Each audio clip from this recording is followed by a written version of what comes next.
Paul's first letter to the Corinthians, "Do you not know that your body is a temple of the Holy Spirit within you, whom you have from God?" When did the veneration of relics begin? Well, it was present in the earliest days of Christianity. What I have on the screen right now is a fragment of an ancient document called the Acts of St. Polycarp. And this document was an account of the last days and the martyrdom of Polycarp, who was the bishop of Smyrna, ancient Smyrna, which is modern-day Izmir, Turkey. Polycarp is a big deal because the Apostle John himself converted him. John converted him, baptized him, ordained him a bishop, and placed him as the bishop of Smyrna. And so what this is telling us is what even during the days of the apostles, how the remains of God's holy ones were treated. We adore Christ because he is the Son of God, but the martyrs we love as disciples and imitators of the Lord.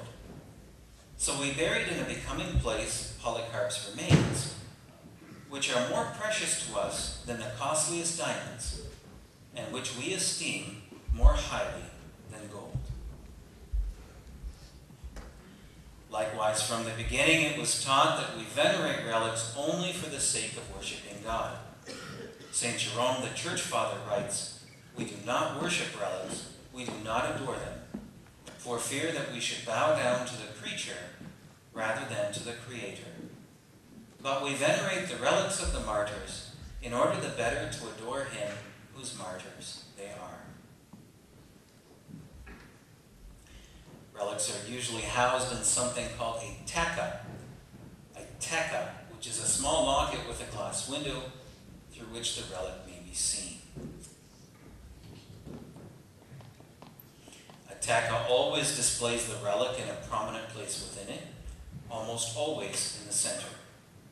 Each always contains the name of the saint.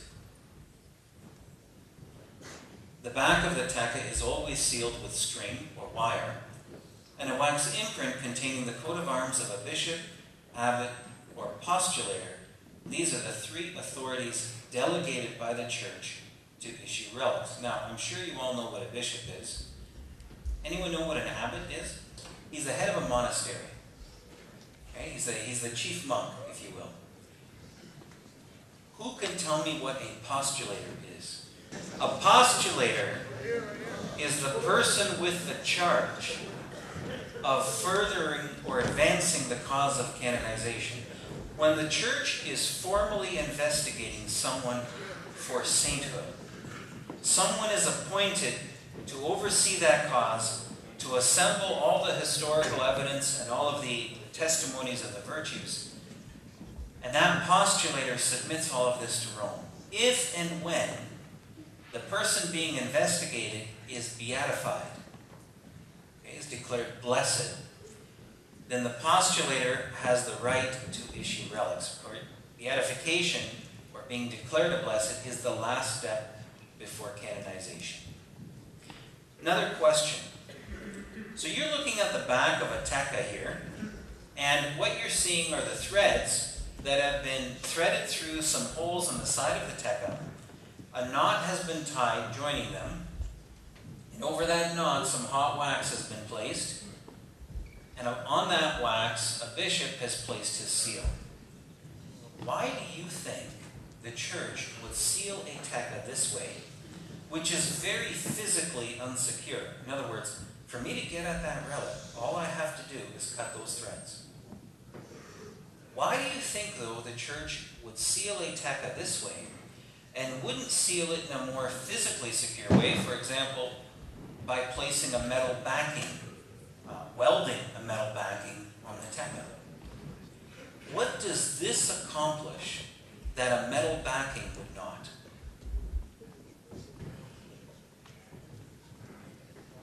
Who's had breakfast this morning? Okay, up there.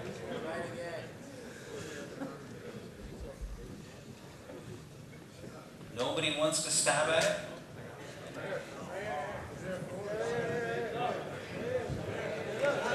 Okay.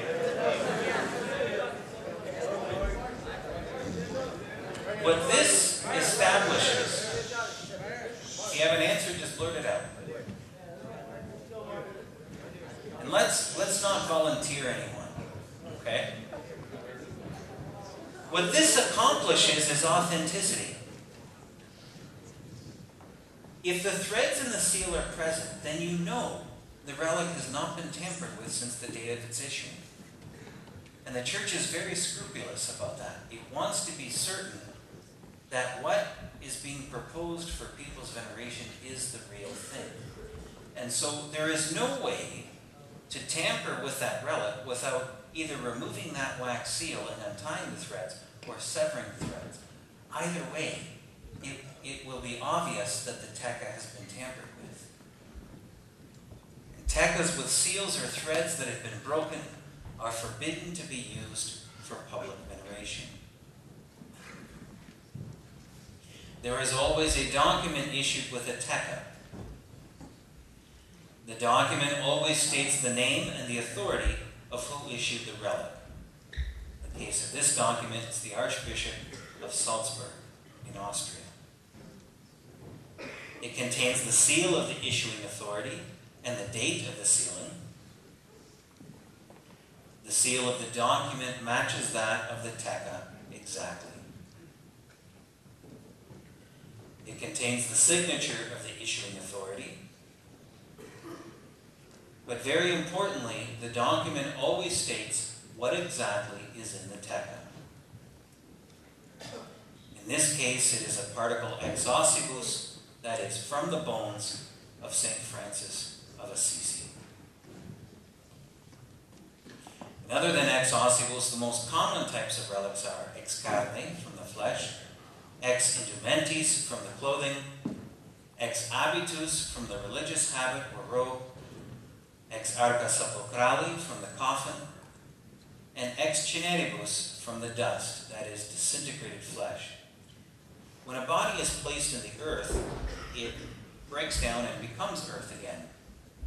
But a body that is placed in a sarcophagus, like in a stone tomb, does not come in contact with the earth and so does not become earth again, but rather breaks down into a very fine powder, and that's what ex cineribus is referring to. Now I bet I can read some minds. Okay, Father Carlos, I can understand why the body of a saint is holy. I can understand why it deserves veneration. But I cannot understand why the church would divide the saints' bodies and distribute them all over the world. For example, about 98% of the relics you see here are first-class relics.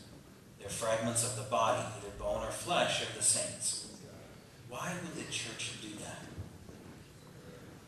While dividing and displaying the saints' bodies may sound strange and unusual, the church does this to respect the saints. It does not do this because it has a fascination with dead bodies. The early church had to celebrate Mass in secret. Christianity was outlawed, and often did so over the tombs of those who were martyred for their faith. This was out of reverence for them. The church continues the same practice today.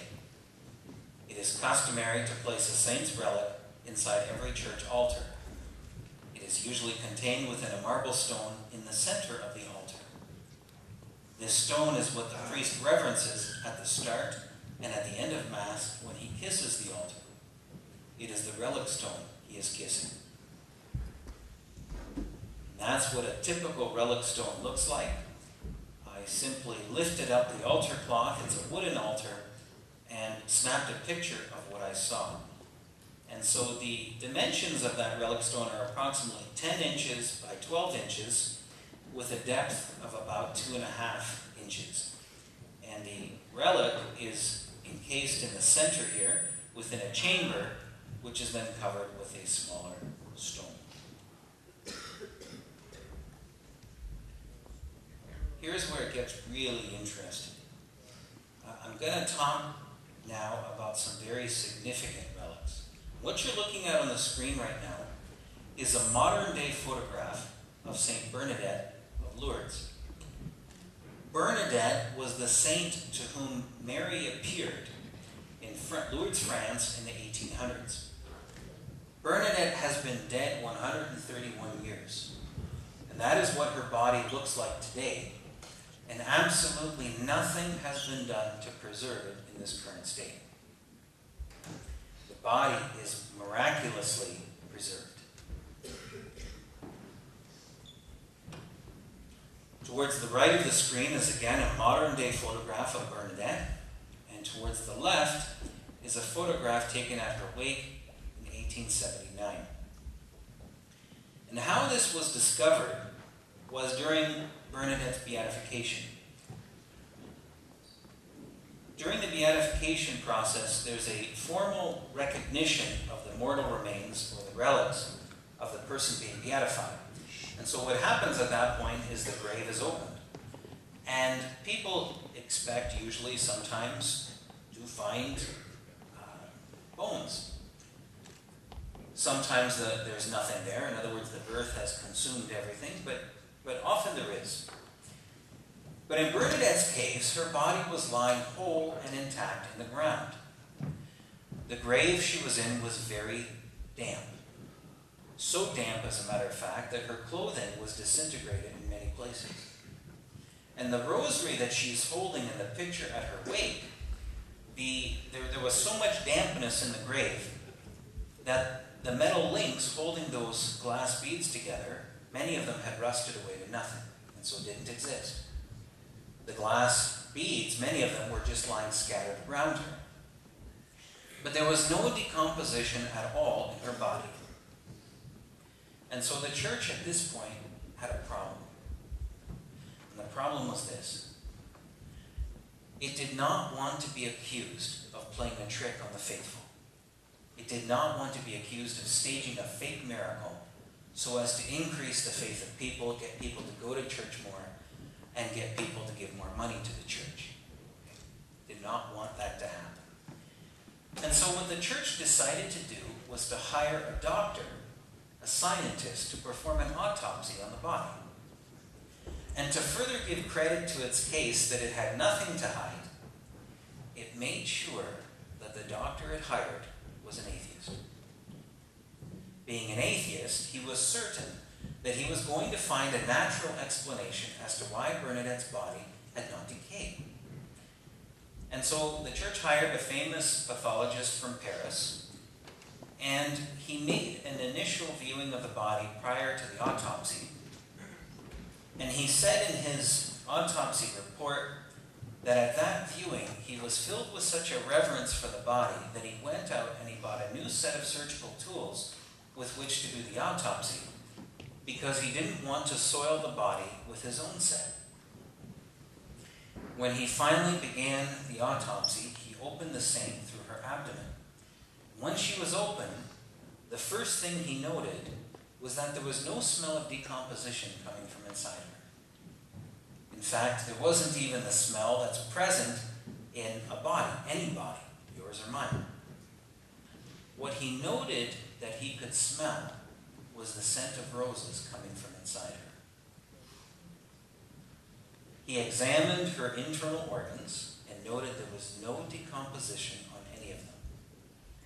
On the contrary, when he temporarily removed her liver for examination, he noted there was fresh blood dripping from it. But there was no decomposition, there was no trace of any artificial chemicals used to induce preservation, and there was no evidence of any sort of mechanical process done to the body to preserve it in this current state. And so his conclusion is that science has no explanation as to what is going on in the case of Bernadette's miraculous preservation. And I will add that not long after submitting his report, he converted to the Catholic faith. So would I. Bernadette's body is on public display at Nevers, France. There are very long visiting hours during the course of a day, and hundreds of thousands of people file past her. She is lying at room temperature. After 131 years, she is still perfectly preserved. Other incorruptibles include St. Vincent